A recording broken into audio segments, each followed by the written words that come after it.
students, welcome to our YouTube channel. So today we are going to start a topic that is geometry. तो अगर हम यहाँ पे geometry के बारे में बात करते हैं तो यहाँ पर हमारे पास बहुत सारे टॉपिक्स आते हैं कि हमें यहाँ पे क्या देखना, हम एक पॉइंट से लेकर कुछ भी बनाते हैं, वो सब किसका पार्ट होता है, हमारा ज्योमेट्री का पार्ट. सो चलिए, तो यहाँ पर हम देखते हैं one by one, just like line, rays, line segments, angles. तो ये सारी चीज़ें हम ऑलरेडी डिस्कस कर चुके हैं इन अ प्रीवियस क्लास. तो चलिएगा फिर से हम यहाँ पर स्टार्ट करते हैं. So here we are having the first is point. Point की बात करें, जैसे कि हमने यहाँ पे एक पॉइंट लगाया, उसको हमने नाम दे दिया ए.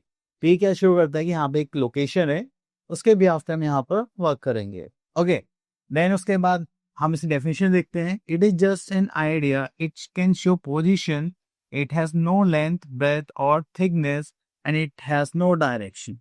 तो देखिए यहाँ पे हम डायरेक्शन की बात नहीं कर रहे, हमें सिर्फ एक लोकेशन मार्क करनी होती है. अगर मैं आपसे बोलूँगा यहाँ पर देखिए, ये जो मैंने पॉइंट बनाया, तो क्या है, इस पॉइंट पे लोकेशन फिक्स होगी, आप सभी को यहाँ पर देखना है. तो इसके डायमेंशंस कुछ नहीं कि कितनी लेंथ होगी, ब्रेथ होगी या हाइट होगी, बस सिंपली क्या एक डॉट है. ठीक है, a dot is used to represent a point. Next we are having line. तो लाइन क्या है, अब आपने कोई भी लाइन ड्रॉ करी और दोनों साइड उसमें एरो फॉर्म कर दिए. इसका मतलब क्या है कि हम इधर से भी एक्सटेंड कर सकते हैं और यहाँ से भी एक्सटेंड कर सकते हैं.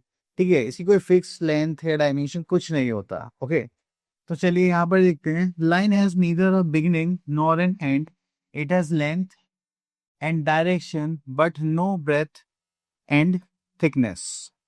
ओके, चलिए उसके बाद आते हैं हमारे पास जस्ट लाइक लाइन सेगमेंट. तो लाइन सेगमेंट की बात करें, ये जो हमारी लाइन है उसका फिक्स पार्ट. ठीक है, मेरी एक लाइन थी जिसको कोई लेंथ नहीं थी, वो कितनी भी एक्सटेंड हो सकती है, हमने उसका एक फिक्स पार्ट लिया, तो वो क्या हो गया मेरा line segment. So it is a part of a line, it has a beginning and and. तो यहाँ पे इसकी बिगनिंग हो गई और यहाँ पर इसका एंड हो गया. So that is it has two end points, it can not be extended, it has fix length. तो इसकी एक अपनी फिक्स लेंथ होती है. जैसे कि अगर हमें कोई भी एक 5 सेंटीमीटर की लाइन ड्रॉ करनी पड़ी तो हम वो लाइन नहीं बोलेंगे, वो हुई हमारी लाइन सेगमेंट. ओके, सो आपने देखा ये पॉइंट है, ये स्टार्टिंग पॉइंट है, एंडिंग पॉइंट है, उसको बोलेंगे A B is a line segment and it is expressed as A B and ऊपर bar. Okay, now come to a next point, that is ray. The line which goes on and on endlessly in one direction is called ray. तो हमने यहाँ पे देखा एक point है और ये सामने से डायरेक्शन में मूव कर रहा है. ठीक है, अगर हमने इधर पॉइंट लिया तो दूसरी डायरेक्शन में मूव करेगा. तो ये एक स्पेसिफिक डायरेक्शन को शो करता है. ठीक है, वैसे सन रेज आती है, वो सन की साइड से हमारे पास तक आती है. ठीक है, जस्ट लाइक लाइट रेज होती हैं, जैसे बल्ब रेज होंगी या ट्यूबलाइट रेज होगी, वो वहां से स्टार्ट होंगी और हमारे पास तक आएंगी. तो इसलिए बोले जाते हैं कि एंडलेसली एक ही डायरेक्शन मूव करती है. It has one end point and it has no fix length. जैसे लाइन था ऐसे इसकी भी कोई फिक्स लेंथ नहीं. ओके, तो अगर आपने इसको शो करना है तो just like B A is a ray and it is expressed as B A and arrow. तो हम इधर से ऐसे ले रहे हैं तो पहले क्या लेंगे बी, देन फिर क्या लेंगे हम ए. ओके, देन उसके बाद आता है how do line segment ray differ from each other. यहाँ पे डिफरेंस के बने तो वो देखते हैं. The first is for line, we can not draw a line on a paper but we only represent it. अभी आप बोलो सर, अभी तो पहले जो फिगर हमने सबसे पहले लाइन देखा था वो तो बना हुआ था, वो पूरी लाइन नहीं थी, वो हमने बस उसकी इमेज बना रखी थी. अब जैसे मान लीजिए किसी का हाथ कितना बड़ा है, ठीक है, या किसी हाइट इतनी बड़ी है, तो क्या हम उसे एक पेपर पे बना सकते हैं? नहीं, वो तो पेपर से बहुत बड़ा है. लेकिन हम उसकी क्या बनाते हैं, इमेज बनाते हैं, है ना. तो इसी टाइप हम लाइन बनाते हैं. But we can draw a line segment on the surface of a paper. Line segment तो फिक्स है तो वो तुम बना सकते हैं. Next is a ray. We can not draw a ray on a paper but can represent it. तो ray को भी हम क्या करते हैं, बस रिप्रेजेंट करते हैं और उसको ड्रॉ नहीं कर सकते.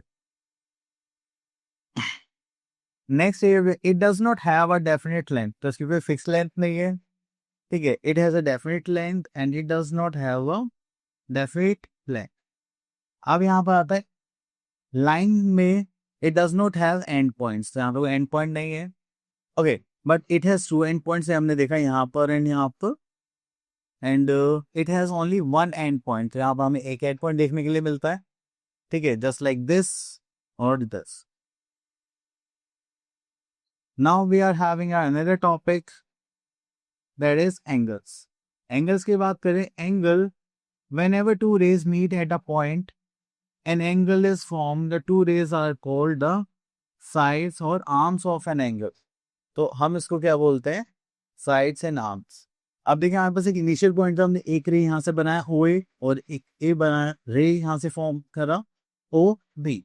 तो यहाँ पर हमारे पास टू रेज आ गए. अब इनके बीच का जो जो सिस्टम है, ठीक है, जो गैप बन रहा है, ये क्या हो गया हमारा angle. Okay, next we are having vertex. The common end point of two rays is called the vertex of an angle. तो ये यहाँ पर से काम कर रहा है वर्टेक्स का. ठीक है, next is interior of an angle. अगर हमने एक एंगल फॉर्म करा, उसके अंदर कोई भी पार्ट है, तो वो क्या हो जाएगा, इंटीरियर ऑफ एन एंगल.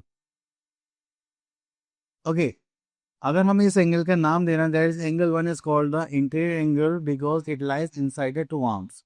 तो ये क्या हो गया हमारा इंटीरियर एंगल. और अगर हम इसके बाहर की बात करें, तो ये क्या हो जाएगा हमारा exterior angle. So exterior of an angle is the diagram below. A point Q lies in the exterior of the angle AOB. So angle 2 is called the exterior angle because it lies outside the two arms. तो angle 1 हमने previous इसमें यहाँ पर देखा था, ये अंदर था आर्म्स के मिड में, तो इंटीरियर हो गया, ये आर्म्स के बाहर है, तो क्या हो गया exterior.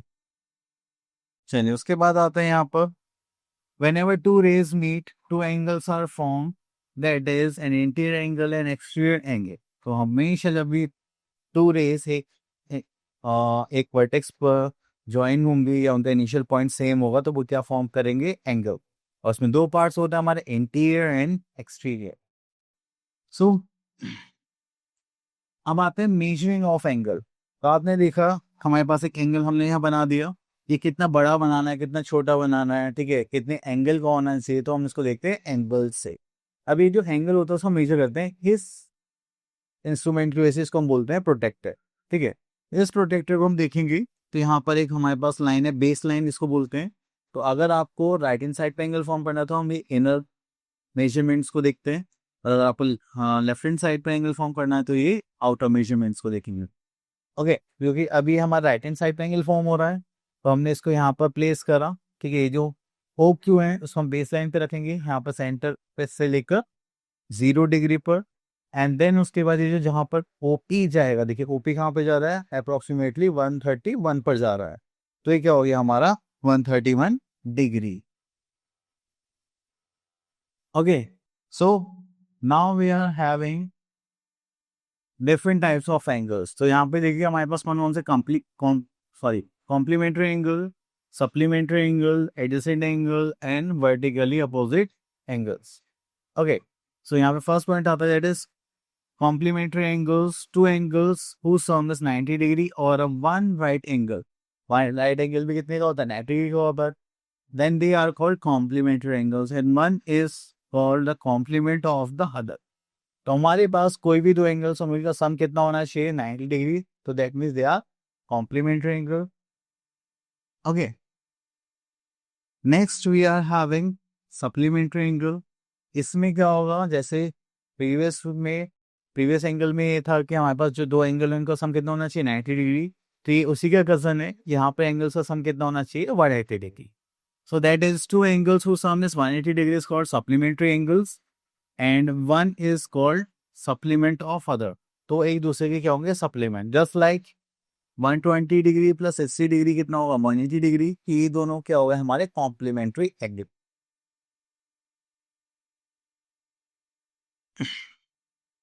So next we are having adjacent angle.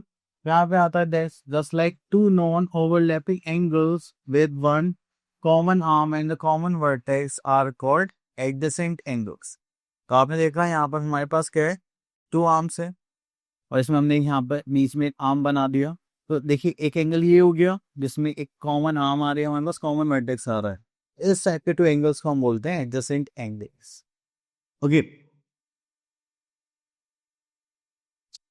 then we are having vertically opposite angles. If two lines PQ and MN intersect each other at a point O, two pairs of vertically opposite angles are formed. तो हमने यहाँ पे two lines ली, एक दूसरे को intersect करते हुए उनको बनाया, तो यहाँ पर हमारे पास एंगल्स फॉर्म हो रहे हैं just like this one and this one. तो यहाँ पे नेमिंग कर लेते हैं जस्ट लाइक 1 and 2 3 and 4। तो एंगल 1 और एंगल 2 क्या होंगे, vertical opposite angle. Angle 4 and angle 3 क्या होंगे, वर्टिकल अपोजिट एंगल्स। ओके, और ये हमेशा इक्वल होता है। सो इसी के साथ okay, so now here we are having our exercise 40। तो यहाँ पर देखते हैं हम, pick out the acute angle, obtuse angle, right angle, straight angle. So acute angle की का मतलब है जो 90 डिग्री से छोटे होंगे, just like 88 degree. Okay, then we are having obtuse angle जो 90 डिग्री से बड़े होंगे, just like 94 degree. Then right angle देखेंगे तो that is of 90 degree. Then we are having straight angle that is of 180 degree. तो वो तो है ही नहीं, इतनी ये रहा टू राइट एंगल्स।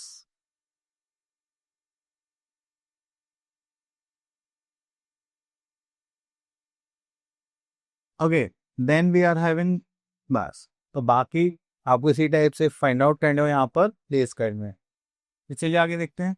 अब देखिए यहाँ पे क्लोज भी गिवन है, राइट एंगल कितने का होता है 90 डिग्री, स्ट्रेट एंगल कितने का होगा 180 degree, acute angle is always 90 degree and obtuse angle is always greater than 90 degree.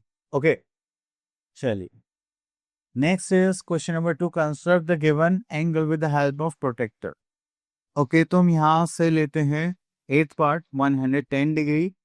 Okay, so we are going to draw an angle of 110 degree. तो चलिए उसके लिए हम क्या करते हैं, तो सबसे पहले रूलर लेंगे, किसी भी डायमेंशन के हम यहाँ पर क्या करेंगे, लाइन ड्रॉ करेंगे जस्ट लाइक दिस। और उसके बाद यहाँ से क्या लेंगे, एक प्रोटेक्टर, और उसको यहाँ पर रखेंगे इस साइड कॉर्नर पे। ठीक है, अब ये 110 डिग्री है, हम राइट हैंड साइड से लेंगे, 0 से स्टार्ट करेंगे, दिस इज 90 100 110। तो हमने यहाँ पे मार्किंग कर ली एंड उसको हटा देते हैं। अब वो यहाँ से लेंगे इस पॉइंट से इसको ज्वाइन कर देंगे। ओके, तो ये बन गए हमारे एंगल। तो यहाँ पे लिख देते हैं ए ओ बी, एंड एंगल कितने होगा हमारा 110 डिग्री। ओके, चलिए। ओके, तो इसी टाइप से आप ये सारे क्वेश्चंस कर सकते हैं। क्वेश्चन नंबर बी भी आप लोग इजी कर लेंगे। देन उसके बाद चलते question number 4, mark right for the true statement. So हम यहाँ से लेते हैं, थर्ड पार्ट चेक करते हैं। If an angle is 60 degree and its complement is 120 degree. आप बोलोगे नो सर, कि कॉम्प्लीमेंट में तो जो एंगल्स का सम होता है वो ही 90 डिग्री होता है, तो 120 डिग्री कैसे हो सकता है, तो ये क्या हो जाएगा, फॉल्स। ओके, अब एक फिफ्थ पॉइंट देख लेते हैं, an angle equals to 90 degree is called the right angle. तो आप उसमें क्या करेंगे, 90 डिग्री राइट एंगल है, तो आप उसको बोल सकते हैं यस। ओके, तो इजी है सारे, आप कॉन्सेप्ट्स हम डिस्कस कर चुके हैं। तो अब चलते क्वेश्चन नंबर 5 पर, that is name all the pairs of adjacent angles in each of the following figure. यहाँ पे हमें नेमिंग करनी है एडजेसेंट एंगल्स की, तो हम यहाँ से ले लेते हैं फर्स्ट पार्ट।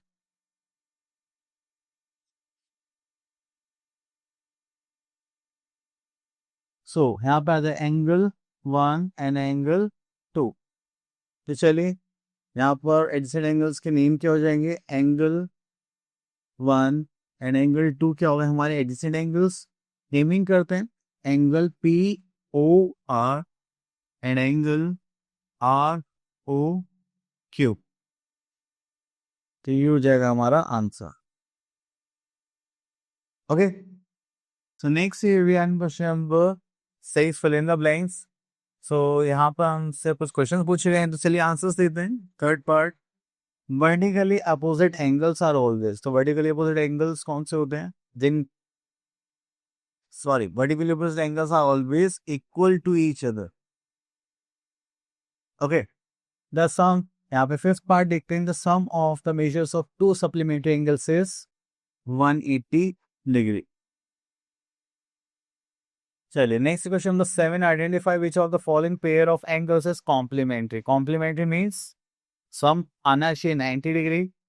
सो चलिए, तो दिस इज 40, 50, 90, तो ज़्यादा हो गया तो ये नहीं होगा।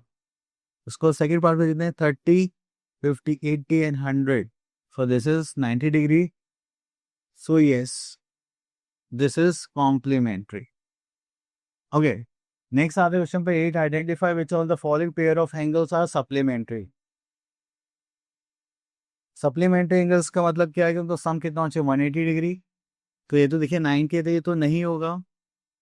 20, 70 एंड 90, सॉरी 180, तो ये सप्लीमेंट्री पेयर होगा। ओके चलो, सो आई होप आपके टॉपिक्स क्लियर हो गया होगा। अब मिलते हैं नेक्स्ट वीडियो में, till then all the best.